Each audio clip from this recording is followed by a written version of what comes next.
আপনার আয়নাটা কি কখনো আপনাকে মিথ্যে বলেছে?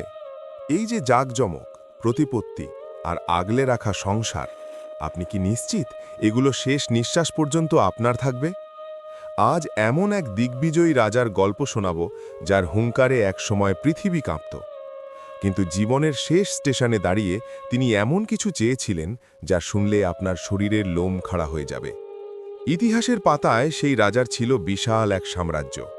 রত্নখচিত মুকুট আর অঢেল ঐশ্বর্য ছিল তার নিত্যসঙ্গী। হাজার হাজার দাস দাসী আর বিশাল সেনাবাহিনী তার এক ইশারায় জীবন দিতে প্রস্তুত ছিল। তিনি ভাবতেন, আমি অপরাজেয়, এই রাজত্ব চিরস্থায়ী।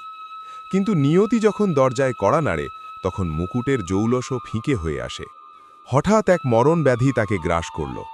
বিছানায় শুয়ে রাজা দেখলেন তার চারপাশটা মুড়িচিকার মতো। দুনিয়ার শ্রেষ্ঠ চিকিৎসকরা হার মেনে নিলেন। যে রাজা তলোয়ার দিয়ে রাজ্য জয় করেছিলেন, তিনি আজ নিজের এক ফোঁটা নিঃশ্বাসের কাছেও অসহায়। মৃত্যুর শীতল ছোঁয়া অনুভব করে তিনি তার মন্ত্রীদের ডেকে পাঠালেন। চোখের কোণায় এক ফোঁটা জল নিয়ে বললেন, আমার শেষ বিদায়টা যেন সাধারণ না হয়। আমার 3টি শেষ ইচ্ছা পূরণ করো। প্রথম ইচ্ছা, আমার কফিনটা যেন আমার চিকিৎসকরাই কাঁধে করে নিয়ে যান, যাতে মানুষ দেখে মরণ যখন আসে তখন পৃথিবীর শ্রেষ্ঠ ডাক্তারও 1 সেকেন্ড সময় ধার দেওয়ার ক্ষমতা রাখে না। বিজ্ঞান যেখানে শেষ হয়, সেখান থেকেই স্রষ্টার নিয়ম শুরু হয়।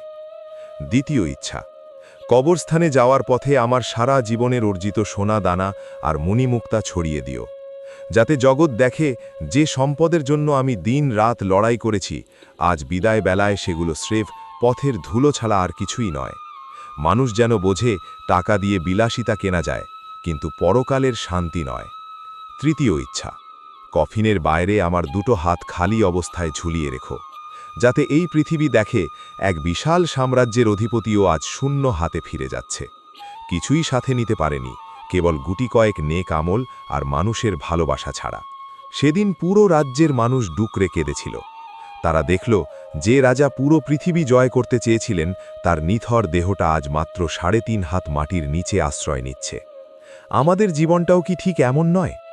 আমরা এই দুদিনের দুনিয়ায় একে অপরকে ঠকাই, অহংকারে মত্ত থাকি আর টাকার নেশায় অন্ধ হয়ে আপনজনদের ভুলে যাই। কিন্তু দিন শেষে আমরা সবাই ওই শূন্য হাতে ফেরার মিছিলে যাত্রী মাত্র। ভাই ও বোনেরা, আমরা কি পেলাম বা কতটা জমালাম, সেটা আসল নয়। আসল হলো আমরা মানুষের মনে কতটা জায়গা করে নিতে পারলাম। আপনার চলে যাওয়ার পর মানুষ আপনার ব্যাংক ব্যালেন্স নিয়ে কথা বলবে না, বলবে আপনার ব্যবহার আর আপনার রেখে যাওয়া সুন্দর স্মৃতি নিয়ে। এই ভিডিওটি তাদের সাথে শেয়ার করুন যাদের আপনি ভালোবাসেন। হয়তো এই একটি গল্প কারুর জীবনের মোড় ঘুরিয়ে দিতে পারে।